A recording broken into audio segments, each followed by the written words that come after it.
Uh, Dear viewers, uh, let us continue the session on the same topic on history by Thomas Carlyle.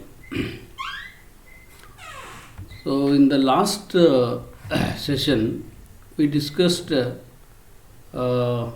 the writer who was a prolific writer, a versatile writer, Thomas Carlyle, and for what works he was well known for.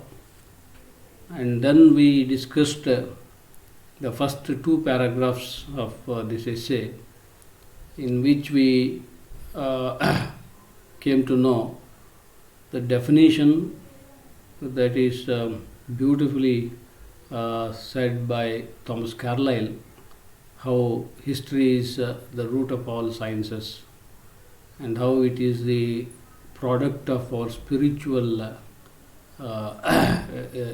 experience, and it is the oldest way of thought expression, and how it predicts future, and how everyone is a historian, and how we enact history by living itself. All this we discussed in the last period. Now, in this video, let us continue the next part of the essay to make you people to understand views of Carlyle on history, and we can go ahead for more dimensions of history that are well discussed by Thomas Carlyle, and to know how the writer elaborates his idea of history with different points of views. So let us discuss the next paragraphs of the essay. See, he continues to say that history treats of remarkable action, and that has ranked among the highest arts. So here he defines this history as the highest art, because it is not just the record of something that happens in the past, but it records with some artistic qualities.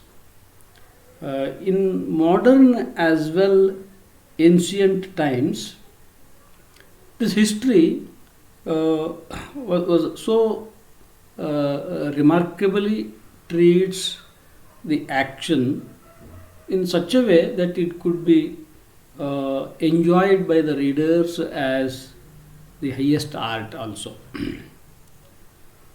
So it has stood higher in our times than ever before. In the earlier times, it was not so considered as we have considered history as higher than other branches of knowledge. And further he says that in older times, the charm of history was in gratifying our appetite for the wonderful, for the unknown. See, in the older times, history was made a charming one, and that charm of history was in gratifying our appetite for the wonderful, for the unknown.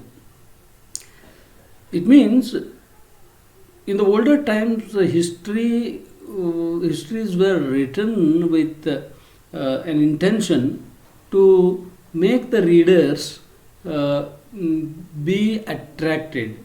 To make the readers be attracted to the wonderful things that are unknown to them.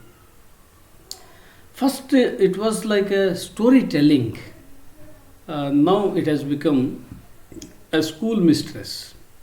Means In the bygone ages, history was produced, history was written, but that history was just like a storytelling, but now it has changed its dimension.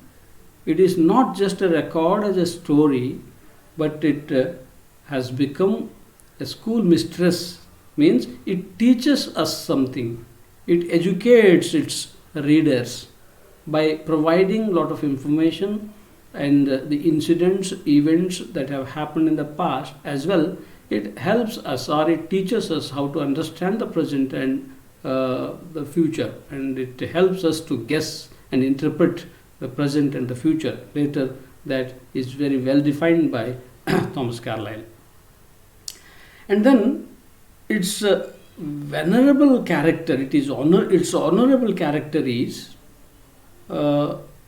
it has no austerity and no frigidity. It means no historian suffers from any rules and regulations of writing history, and also it has no frigidity, means even a historian can also make himself free from frigidity. He can go for some hot incidents, and he can make some incidents so hot as to create interest in the readers. Hume and Robertson were the earlier historians. They were known for logical terseness. So they used to brief the information of the past, but that briefing was so logically brought out. And that was the feature of Hume and Robertson. And as we identify the father of history, Herodotus, and with him another Froissart, they were known for their gay pictorial heartiness. Gay pictorial heartiness means they used to give some picture, and that picture used to be so gay one, means it used to be very attractive one. It used to be so well brought out as to make the readers happy, make the readers enjoy it. And then now, see, all learners gather around history, because once upon a time it was just a record, and later it became an art, the highest art, and that attracted all learners gather around history and ponder the lessons of history as the true basis of wisdom.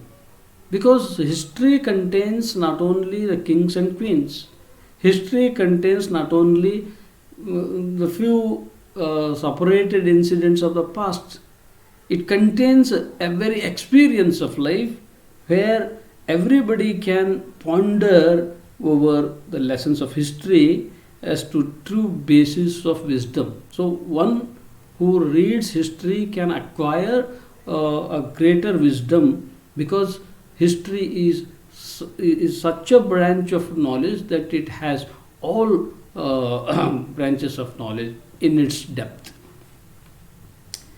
So what kind of different wisdom we can, what kind of different branches of knowledge we can observe or go through in history? Poetry is there, and divinity is there, theology is there, politics is there, physics is there. All these have adherents as well adversaries. Means when history brings all these branches in its depth, they will be adherent sometimes and they will be adversaries sometimes. and uh, there between the branches or among the branches that are included in history or inserted in the depth of history, sometimes they will wage war against each other as defensive and offensive. That happens between them or among them very often. In the domain of history, all meet and get all together peacefully. See, in the domain of history, in the world of history, all the seekers of knowledge, all the seekers of knowledge, even a scientist, by referring history, he can gain some knowledge. Even a physicist going through history can gain some knowledge. Even literature, a man of letters, a studier of literature, going through history can gain some knowledge. So that's why in the world of history, all meet and get together peacefully. And sentimentalists, utilitarians, skeptic, and theologians advise us with one voice that history, with all this elaboration, with all this substantiation, Thomas Carlyle defines history is philosophy teaching by experience. History is philosophy teaching by experience. So, practical wisdom from the study of professed history, practical wisdom from the study of professed history is possible only by going through history. That practical wisdom is possible only by going through history or studying history professionally. Here he gives one example of a studier of literature. Marlborough may not have studied history, but he studied Shakespeare's plays. It means he could get lots of things of history in Shakespeare's plays, and that's why there is also history in plays of Shakespeare. So, history is everywhere and everything is in history. History is everywhere. History is there in physics, history is there in mathematics, history is there in literature. So, in every branch of knowledge, history is there. At the same time, in history, everything is there because it gathers all the seekers of knowledge around it, because it has all the branches of knowledge in its depth. And another important thing, that how history functions. History investigates life and paints it. That's why Thomas Carlyle said it is the highest art. History investigates life and paints it. That comes out as historical philosophy. He paints it by making an addition of wisdom, by making an addition of knowledge. So, according to Thomas Carlyle, knowledge is nothing but it is the recorded experience. So, when experience is recorded, and that itself will become knowledge, and with that philosophy teaches. So, that philosophy is there in history, and that teaches by experience. From history, see, history from where course of man's destiny begins. That's why without history there shall be no community in the world. There may be a country that has no mathematics. There may be a community that has no mathematics as much to count just 5 for their daily use, but a community cannot continue its life without having history. With no history, no community can live. Where it is, let's see, history tells us from where the course of man's destiny begins. At the same time, this history guides us to see where this destiny of man is heading towards. That is also there in history, and that's why very often it is asserted and it is well proved that history is not just a record of the past, it is also present and the future. It also helps us to interpret or guess the present and the future. Guidance to the destiny with an unseen mysterious wisdom is possible through philosophy teaching by experience, and that is made true in history. The guidance to the destiny with an unseen mysterious wisdom is possible through philosophy by philosophy that teaches by experience. Sometimes the fundamental questions have been left unanswered by philosophical historians. So this may be one of the weaknesses of history, because history covers the whole human world, and that's why sometimes fundamental questions have been left unanswered by philosophical historians.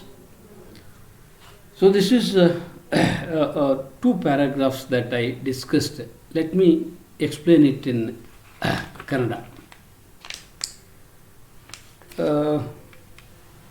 ಇಲ್ಲಿ history remarkable ಆ್ಯಕ್ಷನನ್ನು ಇದು ತನ್ನ ಒಳಗೆ, ತನ್ನ ಜಗತ್ತಿನೊಳಗೆ treat ಮಾಡುತ್ತೆ. ಈ history ಒಂದು highest art ಅಂತ ಥಾಮಸ್ ಕಾರ್ಲೈಲ್ ಕರೀತಾನೆ. ಅದು ಈ ಮಾಡರ್ನ್ ಟೈಮಲ್ಲಂತೂ ಇದು ಒಂದು ಹೈಯೆಸ್ಟ್ ಆರ್ಟ್ ಆಗಿದೆ. ಏನ್ಷಿಯಂಟ್ ಟೈಮ್ನಲ್ಲೂ ಇದೊಂದು ಹೈಯೆಸ್ಟ್ ಆರ್ಟ್ ಆಗಿತ್ತು, ಮಾಡರ್ನ್ ಟೈಮ್ನಲ್ಲೂ ಇದೊಂದು ಹೈಯೆಸ್ಟ್ ಆರ್ಟ್ ಆಗಿದೆ. ಮತ್ತು ಇದು ಇನ್ನೂ ಉನ್ನತ ಮಟ್ಟದ ಆರ್ಟ್ ಆಗಿ ಮೇಲೆ ಹೋಗಿದೆ. ಹಿಂದೆಂದಿಗಿಂತಲೂ ಕೂಡ ನಮ್ಮ ಇವತ್ತಿನ ಕಾಲದಲ್ಲಿ ಅಂತ ಥಾಮಸ್ ಕಾರ್ಲೈಲ್ ಪ್ರೆಸೆಂಟ್ ಮಾಡ್ತಾನೆ. ಮುಂದುವರೆದು ಹೇಳ್ತಾನೆ, ಇನ್ ದ ಓಲ್ಡರ್ ಟೈಮ್ಸ್ ಈ ಚಾರ್ಮ್ ಆಫ್ ಹಿಸ್ಟ್ರಿ ಅನ್ನೋದು ಯಾವುದ್ರ ಮೇಲೆ ಡಿಪೆಂಡ್ ಆಗಿತ್ತು ಅಂದರೆ, ಇದು ಹೆಂಗೆ ನಮ್ಮ ಅಪಟೈಟ್ ಫಾರ್ ವಂಡರ್ಫುಲ್ ಅಂದರೆ ಒಂದು ತುಂಬ ವಂಡರ್ಫುಲ್ ಆದಂಥದ್ರ ಬಗ್ಗೆ ನಮ್ಮ ಅಭಿರುಚಿಯನ್ನು ಇದು ಗ್ರ್ಯಾಟಿಫೈ ಮಾಡ್ತದೆ, ಅಟ್ರ್ಯಾಕ್ಟ್ ಮಾಡ್ತದೋ ಅದರ ಮೇಲೆ ಇದರ ಚಾರ್ಮ್ ಒಂದು ಕಾಲದಲ್ಲಿ ಡಿಪೆಂಡ್ ಆಗಿತ್ತು. ಮತ್ತು ಅದಕ್ಕಿಂತ ಮುಂಚೆ ಇದು ಆರಂಭ ಆದಾಗ ಇತಿಹಾಸ ಅನ್ನೋದು ಇದು ಜಸ್ಟ್ ಒಂದು ಸ್ಟೋರಿ ಟೆಲ್ಲಿಂಗ್ ಮಾತ್ರ ಆಗಿತ್ತು, ಒಂದು ಕತೆ ಹೇಳುವಿಕೆಯ ಥರ ಇದು ಡೆವಲಪ್ ಆಗಿ ಬಂತು. ಆದರೆ ಆಮೇಲೆ ಇದು ಇತ್ತೀಚೆಗೆ ಇದು ಒಂದು ಸ್ಕೂಲ್ ಮಿಸ್ಟ್ರೆಸ್ ಆಗಿದೆ. ಅಂದರೆ ಇದು teaches something to its readers. ಇದು ತನ್ನ ಓದುಗರಿಗೆ ಏನನ್ನೋ ಕಲಿಸುತ್ತೆ. ಓದುಗರನ್ನ ಇದು ಯಾವುದೋ ಜ್ಞಾನವನ್ನು ಕೊಡುವುದಕ್ಕೆ ಎಜುಕೇಟ್ ಮಾಡುತ್ತೆ. ಹಾಗಾಗಿ ಇದನ್ನು it has become school mistress ಅಂತ ಕರೀತಾನೆ. ಮತ್ತು ಇದರ ಒಂದು ಗೌರವ ಸೂಚಕವಾದಂಥ ಕ್ಯಾರೆಕ್ಟರ್ ಏನು ಅಂದರೆ, ಇದಕ್ಕೆ ಆಸ್ಟಿರಿಟಿ ಇಲ್ಲ, ಒಂದು ಕಟ್ಟಳೆ ಇಲ್ಲ. ಅಂದರೆ ಏನಂತೀವಿ, ತುಂಬಾ ಕಟ್ಟಳೆ ಅಥವಾ ತುಂಬ ನಿಷ್ಠುರವಾದಂಥ, ತುಂಬ ಕಟುಗ್ರ ಆದಂತಹ ಒಂದು ರೆಗ್ಯುಲೇಷನ್ ಇದಕ್ಕೆ ಇಲ್ಲ. ಮತ್ತು ನೋ ಫ್ರಿಜಿಡಿಟಿ, ಇದು ತುಂಬಾ ಏನು ಕೋಲ್ಡ್ ಆದಂಥ ಅದನ್ನು ಮಾತ್ರ ಹೇಳ್ಕೊಂತ ಹೋಗಲ್ಲ. ಹಿಸ್ಟಾರಿಯನ್ನು ತಾನು ತುಂಬ ಫ್ರೀಯಾಗಿ ಇದನ್ನು beyond that austerity and frigidity he can take it up to any level. ಇನ್ನು ಹ್ಯೂಮ್ ಮತ್ತು ರಾಬರ್ಟ್ಸನ್ನ ಎಕ್ಸಾಂಪಲ್ ಕೊಡ್ತಾನೆ. ಅವರು ಲಾಜಿಕಲ್ ಟೆರ್ಸ್ನೆಸ್ ಅಂದರೆ ಬ್ರೀಫ್ನೆಸ್ ಅವರ ಫೀಚರು, ಅದರಾಗ ತುಂಬ ಲಾಜಿಕ್ ಇರ್ತಿತ್ತು, ಅದಕ್ಕೆ ಫೇಮಸ್ ಅವರಿಬ್ಬರು. ಇನ್ನು ಇತಿಹಾಸದ ಪಿತಾಮಹ ಅಂತ ಏನು ನಾವು ಕರಿತೀವಲ್ಲ, ಯಾರು ಹೆರೋಡೋಟಸ್ಸು ಮತ್ತು ನಾವು ಫ್ರೈಸಾರ್ಟ್, ಅವರು ಅದಕ್ಕೆ ಫೇಮಸ್ ಅಂದ್ರೆ ಅವ್ರ ಇತಿಹಾಸ ಬರೆಯೋದ್ರಲ್ಲಿ ಗೆ ಪಿಕ್ಟೋರಿಯಲ್ ಹಾರ್ಟಿನೆಸ್ ಅಂದರೆ ಅವರ ಇತಿಹಾಸದ ಒಳಗೆ ಗೆ ಪಿಕ್ಟೋರಿಯಲ್ ಹಾರ್ಟಿನೆಸ್ ಇತ್ತು, ಅಂದರೆ ತುಂಬ ಚಿತ್ರೀಕರಣಗೊಂಡಂಥ ಇತಿಹಾಸ ಇತ್ತು. ಇನ್ನು ಈಗ ಈ ಹಿಸ್ಟ್ರಿ ಅನ್ನೋದು ಎಲ್ಲ ಓದುಗರು, ಎಲ್ಲ ಕಲಿಕೆ ಬಯಸುವವರು ಕೂಡ ಇದರ ಸುತ್ತುವರಿತಾರಂತೆ, ಇದನ್ನು ಮುತ್ತಿಗೆ ಹಾಕ್ತಾರಂತೆ. ಎಲ್ಲ ಥರದ ಓದುಗರು ಕೂಡ ಎಲ್ಲ ಥರದ ಕಲಿಯುವಿಕೆಯನ್ನು ಕೂಡ ಇದ್ರ ಮುಖಾಂತರ ಮಾಡ್ತಾರಂತೆ. ಮತ್ತು ಇದು ಬರುವಂಥ ಲೆಸನ್ಗಳನ್ನು ತುಂಬ ಪಾಂಡರುವವರು ಇದನ್ನ ಆಳವಾಗಿ ಅಧ್ಯಯನ ಮಾಡಿದರೆ ಇದರಿಂದ ಒಂದು ವಿಸ್ಡಮ್ ಲಭ್ಯ ಆಗುತ್ತಂತೆ, ಒಂದು ಅದ್ಭುತವಾದಂಥ ತಿಳುವಳಿಕೆ, ಬುದ್ಧಿವಂತಿಕೆ ಇದರಿಂದ ಲಭ್ಯ ಆಗುತ್ತೆ. ಮತ್ತು ಇದು ಡಿಫರೆಂಟ್ ಬ್ರ್ಯಾಂಚಸ್ ಆಫ್ ನಾಲೆಜನ್ನು ಹೊಂದಿದೆ. ಇದು ಬರೀ ಓಲ್ಡ್ ಹ್ಯಾಪನಿಂಗ್ಸ್ಗಳನ್ನ ಮಾತ್ರ ಹೇಳಲ್ಲ, ಅದರೊಳಗೆ ಪೊಯೆಟ್ರಿ ಹೇಳುತ್ತೆ, ಡಿವಿನಿಟಿ ಹೇಳುತ್ತೆ, ಥಿಯಾಲಜಿ ಹೇಳುತ್ತೆ, ಪಾಲಿಟಿಕ್ಸ್ ಹೇಳುತ್ತೆ, ಫಿಸಿಕ್ಸ್ ಹೇಳುತ್ತೆ. ಇವೆಲ್ಲವೂ ಕೂಡ ಕೆಲವೊಂದು ಹೊಂದಾಣಿಕೆ ಆಗುವಂಥವು ಇರ್ತವೆ, ಕೆಲವು ಅಡ್ವರ್ಸರೀಸ್ ಇರ್ತವೆ, ಕೆಲವೊಂದು ಒಂದೊಂದು ವೈರುಧ್ಯಗಳು ಇಂದನೂ ಇದು ಕೂಡಿರ್ತದಂತೆ. ಅಲ್ಲಿ ಅವಾಗವಾಗ ಈ ಎಲ್ಲ ಡಿಫ್ರೆಂಟ್ ಬ್ರ್ಯಾಂಚಸ್ ಆಫ್ ನಾಲೆಜ್ಗಳು ಈ ಒಂದೇ ಇತಿಹಾಸದ ಒಳಗೆ ಹುದುಗಿದಾಗ ಅವು ಒಂದಕ್ಕೊಂದು ಅವಾಗವಾಗ ಡಿಫೆನ್ಸಿವ್ ಆ್ಯಂಡ್ ಅಫೆನ್ಸಿವ್ ವಾರ್ಗಳನ್ನು ಮಾಡ್ತಾವಂತೆ. ಇನ್ನು ಈ ಹಿಸ್ಟ್ರಿ ಅನ್ನುವ ಈ ಡೊಮೇನ್ನಲ್ಲಿ, ಈ ವರ್ಲ್ಡ್ನಾಗ, ಹಿಸ್ಟ್ರಿ ಅನ್ನೋ ಈ ಜಗತ್ತಿನಾಗ ಎಲ್ಲರೂ ಕೂಡ ಪೀಸ್ಫುಲ್ಲಾಗಿ ಒಬ್ಬರನ್ನೊಬ್ಬರು ಮೀಟ್ ಮಾಡ್ತಾರೆ. ಯಾಕೆ ಅಂದರೆ ಅಲ್ಲಿ ತಮಗೆ ಬೇಕಾದ ನಾಲೆಜನ್ನು ಹುಡುಕ್ತಾ ಇರ್ತಾರೆ. ಅವರು ಒಬ್ರಿಗೊಬ್ರಿಗೆ ಯಾವುದೇ ಕ್ಲಾಶ್ ಇಲ್ಲದೆ ಅವ್ರ ನಾಲೆಜನ್ನು ಮಾತ್ರ ಅವರು ತಕ್ಕೊಳ್ಳುವಷ್ಟು history is capable of providing any knowledge that an individual wants to have. So such is history according to Thomas Carlyle. ಇನ್ನು sentimentalist, utilitarian, sceptic and theologian ಇವರೆಲ್ಲರೂ ಒಂದೇ ವಯಸ್ಸಿನಲ್ಲಿ ನಮಗೆ ಅಡ್ವೈಸ್ ಮಾಡ್ತಾರೆ ಈ ಇತಿಹಾಸದೊಳಗೆ. ಅಂದರೆ ಇವರೆಲ್ಲರೂ ಕೂಡ ಇತಿಹಾಸದಲ್ಲಿ ನಮಗೆ ಏನೇನೆಲ್ಲ ಹೇಳ್ಕೊಡ್ತಾ ಹೋಗ್ತಾರೆ. ಸೊ ಇವರು ಅಲ್ಟಿಮೇಟ್ಲಿ ಇದೆಲ್ಲದನ್ನು ನೋಡಲಾಗಿ ಥಾಮಸ್ ಕಾರ್ಲೈಲ್ ಹೇಳ್ತಾನೆ, ಇದು ಹಂಗಾರೆ philosophy teaching by experience. So experience ಅನ್ನೋದು ಎಲ್ಲ ನಾಲೆಜನ್ನು ಹೊಂದಿದೆ, ಅದು ರೆಕಾರ್ಡ್ ಆದಾಗ ಅದು ನಾಲೆಜ್ ಆಗುತ್ತೆ. ಅದರೊಂದಿಗೆ ಈ ಫಿಲಾಸಫಿ ಇದರ ಓದುಗರಿಗೆ ಏನನ್ನು ಎಜುಕೇಟ್ ಮಾಡ್ತಾ ಇರುತ್ತೆ, ಕಲಿಸ್ತಾ ಇರುತ್ತೆ. ಇನ್ನು ಪ್ರಾಕ್ಟಿಕಲ್ ವಿಸ್ಡಮ್, ಒಂದು ಪ್ರೊಫೆಸ್ಡ್ ಹಿಸ್ಟ್ರಿ ಅಥವಾ ಸ್ಟಡಿ ಆಫ್ ಹಿಸ್ಟ್ರಿ ಪ್ರೊಫೆಷನಲಿ, ಒಂದು ವೃತ್ತಿಪರತೆಯೊಂದಿಗೆ ಒಂದು ಇತಿಹಾಸದ ಭಾಗವನ್ನು ನಾವು ಅಧ್ಯಯನ ಮಾಡಿದರೆ ಅದರಿಂದ ನಮಗೆ ಪ್ರಾಕ್ಟಿಕಲ್ ವಿಸ್ಡಮ್, ಪ್ರಾಯೋಗಿಕವಾದಂಥ ಒಂದು ತಿಳುವಳಿಕೆ, ಜ್ಞಾನ ಬರುತ್ತೆ ನಮಗೆ. ಅದಕ್ಕೊಂದು ಮಾಲ್ಬರೋನ್ ಎಕ್ಸಾಂಪಲ್ ಕೊಡ್ತಾನೆ. ಮಾಲ್ಬರೋ ಅವನು ಹಿಸ್ಟ್ರಿನ ಓದಿರಲಿಕ್ಕಿಲ್ಲ, ಆದರೆ ಅವನು ಶೇಕ್ಸ್ಪಿಯರ್ನ ನಾಟಕಗಳನ್ನು ಓದಿದ. ಆ ಶೇಕ್ಸ್ಪಿಯರ್ ನಾಟಕಗಳಲ್ಲೂ ಕೂಡ ಹಿಸ್ಟ್ರಿ ಇತ್ತು. ಆದರೆ ಹಿಂಗೆ ಹೇಳೋದ್ರ ಮುಖಾಂತರ ಹೇಳ್ತಾನೆ, ಹಿಸ್ಟ್ರಿ ಅನ್ನೋದು ಹಿಸ್ಟ್ರಿಯಲ್ಲಿ ಮಾತ್ರ ಇಲ್ಲ, ಹಿಸ್ಟ್ರಿ ಅನ್ನೋದು ಇನ್ನು ಅದರ್ ಬ್ರ್ಯಾಂಚಸ್ ಆಫ್ ನಾಲೆಜಲ್ಲೂ ಕೂಡ ಐತದು ಅಂತ. ಹಾಗೆ ಲಿಟ್ರೇಚರ್ನಲ್ಲಿ, ಪ್ಲೇಸ್ನಲ್ಲಿ ಇದೆ, ಅದು ಕಾದಂಬರಿಗಳಲ್ಲಿ ಇರ್ತೈತೆ ಅಥವಾ ಇನ್ನೊಂದರಲ್ಲೂ ಇರುತ್ತೆ. ಮತ್ತು ಹಿಸ್ಟ್ರಿ ಏನು ಫಂಕ್ಷನ್ ಮಾಡುತ್ತೆ? ಅದು investigates life and paints it. Investigation ಮಾಡುತ್ತೆ ಬದುಕನ್ನು, ಇನ್ವೆಸ್ಟಿಗೇಷನ್ ತನಿಖೆ ಮಾಡುತ್ತೆ. ಅಲ್ಲಿ ತನಿಖೆಗೆ ಸಿಕ್ಕಿರುವ ಮಾಹಿತಿಯನ್ನು ವಿತ್ ಆರ್ಟಿಸ್ಟಿಕ್ ಮ್ಯಾನರ್ ಅದನ್ನು ಪ್ರೆಸೆಂಟ್ ಮಾಡುತ್ತೆ. ಸೊ ಅದೆಲ್ಲದೂ ಕೂಡ ಒಂದು ಹಿಸ್ಟಾರಿಕಲ್ ಫಿಲಾಸಫಿಯ ರೂಪದಲ್ಲಿ ಪ್ರೆಸೆಂಟ್ ಆಗುತ್ತೆ. In the pages of history all that is available and all that is investigated and painted is made available in history in the form of historical philosophy. ಇನ್ನು ಇದು ಎಲ್ಲಿಂದ ಈ ಮನುಷ್ಯನ ಡೆಸ್ಟಿನಿ ಆರಂಭವಾಗುತ್ತೆ ಅನ್ನೋದನ್ನು ಇದು ಮುಂಚೂಣಿಗೆ ತರುತ್ತೆ. It foregrounds from where the course of man's destiny begins. ಮತ್ತು ಅಷ್ಟೇ ಅಲ್ಲ, it foregrounds where the man's destiny is heading towards.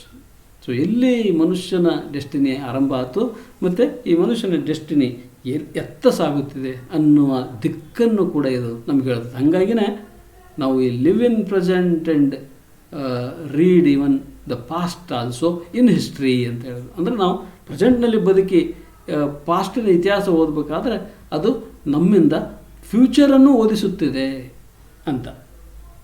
Then ಈ ಮಿಸ್ಟೀರಿಯಸ್ ವಿಸ್ಡಮ್ ಅನ್ನೋದೈತಲ್ಲ, ಇದು ಈ ಹಿಸ್ಟರಿ ಕೊಡುವ philosophy by experience, philosophy teaching by experience ಐತಲ್ಲ, ಅದರ ಒಂದು ವಿಶೇಷ ಗುಣ ಮಿಸ್ಟೀರಿಯಸ್ ವಿಸ್ಡಮ್. ಮತ್ತು ಫಂಡಮೆಂಟಲ್ ಕ್ವಶನ್ಸು ಕೆಲವು ಸಾರಿ ಇದು ಹಿಸ್ಟ್ರಿ ಅನ್ನೋದು it is the record of the whole life, experience of life. ಹಂಗಾಗಿ it's so tough to cover every question and every question to be answered. ಹಾಗಾಗಿ sometimes fundamental questions have been left unanswered. ಕೆಲವು ಮೂಲಭೂತ ಪ್ರಶ್ನೆಗಳನ್ನು ಉತ್ತರಿಸದೇ ಕೈ ಬಿಡಲಾಗಿರುತ್ತದೆ. ಯಾರಿಂದ ಅಂದರೆ ಈ philosophical ಹಿಸ್ಟಾರಿಯನ್ಸ್ಗಳಿಂದ, ಅಂದರೆ ತಾತ್ವಿಕವಾಗಿ ಬರೆಯುವ ಇತಿಹಾಸಕಾರರಿಂದ. So this is what we discussed. And now let us move on to the next paragraph. Two difficulties are here mentioned by Thomas Carlyle. So, philosophy to teach by experience encounters two difficulties. One is philosophy in readiness. That is the most difficult thing. To have philosophy in readiness is something impossible. So that's why philosophy in readiness is a tough one, is a difficult one. Then the record of experience. See, experience must be gathered and recorded now. So the record of experience is another difficulty. Why these two are the difficulties? Because to record experience is a tough task, because life is of human affairs, and human affairs are very intricate, perplexed and unfathomable. So are very intricate. We cannot easily separate them. We cannot easily point out them, and also they often lead us confused. They always lead us to confusion, and this life is like an ocean that nobody can measure it. It is unfathomable. Nobody can measure it, and that's why it is very tough thing to record experience, and that's why it is one of the difficulties. Then social life is not an individual's life. Social life is the life of the whole community. Social life is the life of the whole generation of a particular time. And that's why history is filled with innumerable biographies. That is why history is filled with innumerable biographies. And sometimes our own biography remains unintelligible after it is drafted in history, even our own biography remains unintelligible after it is brought out in the form of history. Even our own biography remains unintelligible, and that itself is what Thomas Carlyle says about two difficulties. One is the difficulty of recording experience, because if we write our own biographies with our own hands, after that writing is over, that will become history, and even that history may remain unintelligible to us, to ourselves, and that is the difficulty of recording experience. Then the biography of millions has to be covered in history, and that's why it is the most difficult task for any historian, for that matter, to make it intelligible to every reader, and that is how it is the difficulty for a historian. We can't make them intelligible so easily for everybody who reads history, and this is how it is a tough thing. So ಈ ಪ್ಯಾರಾಗ್ರಾಫಲ್ಲಿ ಕ್ಯಾರ್ಲೈಲ್ ಏನು ಹೇಳ್ತಾನೆ ಅಂದರೆ, ಎರಡು ಡಿಫಿಕಲ್ಟಿಗಳ ಬಗ್ಗೆ ಹೇಳ್ತಾನೆ. ಒಂದು, ಈ philosophy to teach by experience, ಇಲ್ಲೇನು ಫಿಲಾಸಫಿ ಐತಲ್ಲ, ಇದು ರೆಡಿನೆಸ್, ಫಿಲಾಸಫಿ ಇನ್ ರೆಡಿನೆಸ್, ಅದು ರೆಡಿಯಾಗಿ ಇರೋ ಅಂಥ ಫಿಲಾಸಫಿಯನ್ನು ತಗೊಂಡು ಟೀಚ್ ಮಾಡ್ತಾನೊಬ್ಬ ಹಿಸ್ಟಾರಿಯನ್ನು. ಅದು ಒಂದು ಡಿಫಿಕಲ್ಟಿ. ಇನ್ನೊಂದು ಡಿಫಿಕಲ್ಟಿ ಅಂದರೆ ರೆಕಾರ್ಡಿಂಗ್ ಆಫ್ ಎಕ್ಸ್ಪೀರಿಯನ್ಸ್. ಯಾಕೆ? Experience must be gathered first and then it has to be recorded. ಆದರೆ ಗ್ಯಾದರಿಂಗ್ ಆಫ್ ಎಕ್ಸ್ಪೀರಿಯನ್ಸ್ ಅನ್ನೋದು, to record experience a tough task. ಯಾಕೆ ಇದು ಭಾಳ ಡಿಫಿಕಲ್ಟ್ ಟಾಸ್ಕ್ ಅಂದರೆ, ಈ ಜೀವನ ಅನ್ನೋದೈತಲ್ಲ, ಇದು it is nothing but the bundle of human affairs. It is the ocean of human affairs. ಇದೊಂದು ಹ್ಯೂಮನ್ ಅಫೇರ್ಸ್ಗಳ ಸಾಗರ, ಸಮುದ್ರ. ಹಾಗಾಗಿ ಇದು ತುಂಬ ಇಂಟ್ರಿಕೇಟ್ ಆಗಿರುತ್ತೆ, ತುಂಬ ಕಾಂಪ್ಲೆಕ್ಸ್ ಆಗಿರುತ್ತೆ, ಪರ್ಪ್ಲೆಕ್ಸ್ಡ್, ಕನ್ಫ್ಯೂಸಿಂಗ್ ಆಗಿರುತ್ತೆ, ಮತ್ತು ಅನ್ಫ್ಯಾಥೋಮೇಬಲ್. ಇದನ್ನ ಯಾರ ಕೈಯಿಂದನೂ ಅಳತೆ ಮಾಡೋಕ್ಕಾಗಲ್ಲ, ಅಷ್ಟು ಮೆಜರೇಬಲ್ ಅಲ್ಲ ಇದು, ಅಷ್ಟು ವೈಶಾಲ್ಯವನ್ನು ಹೊಂದಿರುತ್ತೆ. ಮತ್ತು ಸೋಷಿಯಲ್ ಲೈಫ್ ಅನ್ನೋದು ಇದು ಒಬ್ಬ ಇಂಡಿವಿಜುವಲ್ನ ಲೈಫ್ ಅಲ್ಲ, ಇದೊಂದು ಹೋಲ್ ಕಮ್ಯುನಿಟಿಯ ಲೈಫು, ಅಥವಾ ಇದು ಒಂದು ಹೋಲ್ ಜನ್ರೇಷನ್ನಿನ life for some particular time. ಇದು life of the whole community, life of the whole generation. ಹಾಗಾಗಿ ಈ ಹಿಸ್ಟ್ರಿ ಯಾವಾಗಲೂ ಇನ್ಯೂಮರಬಲ್ ಬಯೋಗ್ರಫೀಸ್ಗಳಿಂದ ತುಂಬಿರ್ತದಂತೆ. ಅಂದರೆ ಅಸಂಖ್ಯಾತವಾದ ಜೀವನ ಚರಿತ್ರೆಗಳಿಂದ ಇದು ತುಂಬಿಕೊಂಡಿರುತ್ತೆ. ಈ ಜೀವನ ಚರಿತ್ರೆಗಳು ಭಾಳಷ್ಟು ಬಾರಿ ಅನ್ಇಂಟೆಲಿಜಿಬಲ್ ಆಗಿ ಉಳಿದ್ಬಿಡ್ತವೆ. ಅಂದರೆ ನಾವು ಹೇಳಕೊಂಟದ್ದೇ ಒಂದು, ಅದು ಇನ್ನೇನೋ ಅರ್ಥ ಆಗುವ ಅರ್ಥ ಅಥವಾ ಅರ್ಥವಾಗದೇ ಉಳಿಯುವಂತಹ ಸಾಧ್ಯತೆ ಕೂಡ ಹೆಚ್ಚು. ಮತ್ತು ಮುಂದುವರೆದು ಹೇಳ್ತಾನೆ, ಅವನು ಒಬ್ಬ ಬರಹಗಾರ ತನ್ನ ಬಯೋಗ್ರಫಿಯನ್ನೇ, ಆಟೋಬಯೋಗ್ರಫಿಯನ್ನೇ ಪ್ರೆಸೆಂಟ್ ಮಾಡಿದರು, ಅದು ಅವನಿಗೆ ಅನ್ಇಂಟೆಲಿಜಿಬಲ್ ಆಗಿ ಉಳಿದ್ರೂ ಆಶ್ಚರ್ಯವಿಲ್ಲ. ಯಾಕೆ ಅಂದರೆ ಯಾವಾಗಲೂ ರೆಕಾರ್ಡಿಂಗ್ ಅನ್ನೋದು ಅಷ್ಟು ಡಿಫಿಕಲ್ಟ್. ಯಾಕೆಂದರೆ what we think and what we know, what we have as knowledge in us, and that same knowledge may not be put in record. So while putting it in record, we may go wrong, or without our control it may mean something else, or other than what we actually want to mean. So that is the difficulty. ಮತ್ತು ಇನ್ನೊಂದು, ಈ history ಅನ್ನೋದು ಯಾವುದೋ ಒಬ್ಬ ಇಂಡಿವಿಜುವಲ್ನ ಜೀವನದಿಂದ ಮಾತ್ರ ಕೂಡಿರಲ್ಲ, ಇದು millions of biography ಏನೋ ಹೊಂದಿರ್ತದೆ. ಬಯೋಗ್ರಫಿ ಆಫ್ ಮಿಲಿಯನ್ಸ್ ಆಫ್ ಪೀಪಲ್ಗಳ ಬಯೋಗ್ರಫಿಯನ್ನು ಹೊಂದಿರುತ್ತೆ. ಹಾಗಾಗಿ ಯಾವುದು ಇಂಟೆಲಿಜಿಬಲ್ಲು ಯಾವುದು ಅನ್ಇಂಟೆಲಿಜಿಬಲ್ ಆಗುತ್ತೆ ಅಂತ ಹೇಳೋಕ್ಕಾಗಲ್ಲ, ಅದು ಅಷ್ಟು ಸುಲಭ ಅಲ್ಲ.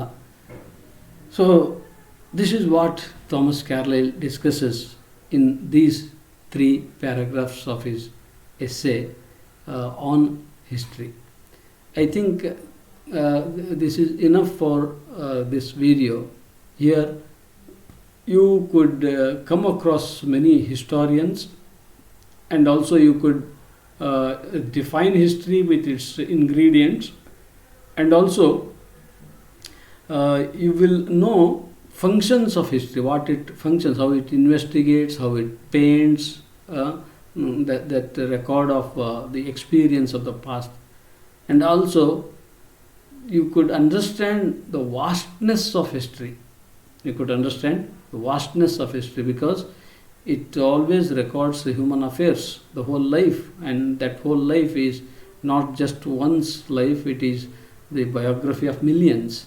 As well, this history contains different branches of knowledge, and that's why it is very vast. I think with this much we can end up this presentation. Thank you.